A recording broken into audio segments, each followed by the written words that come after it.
سایه بالا سرم نه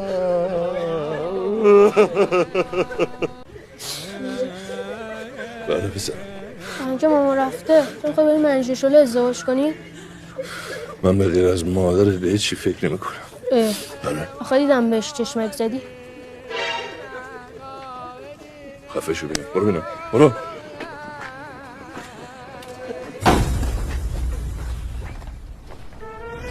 مرده زنده شد مرده زنده شد. چرا زنده شد؟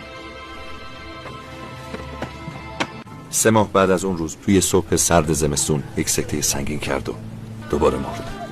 خدا ما همه بیا مرده با همین دستارمونه که من میگم بیا با همین فرمون بیا بعد بپیس دیگه تمومه با همینجا بپیس دیگه اینو بلده تموم.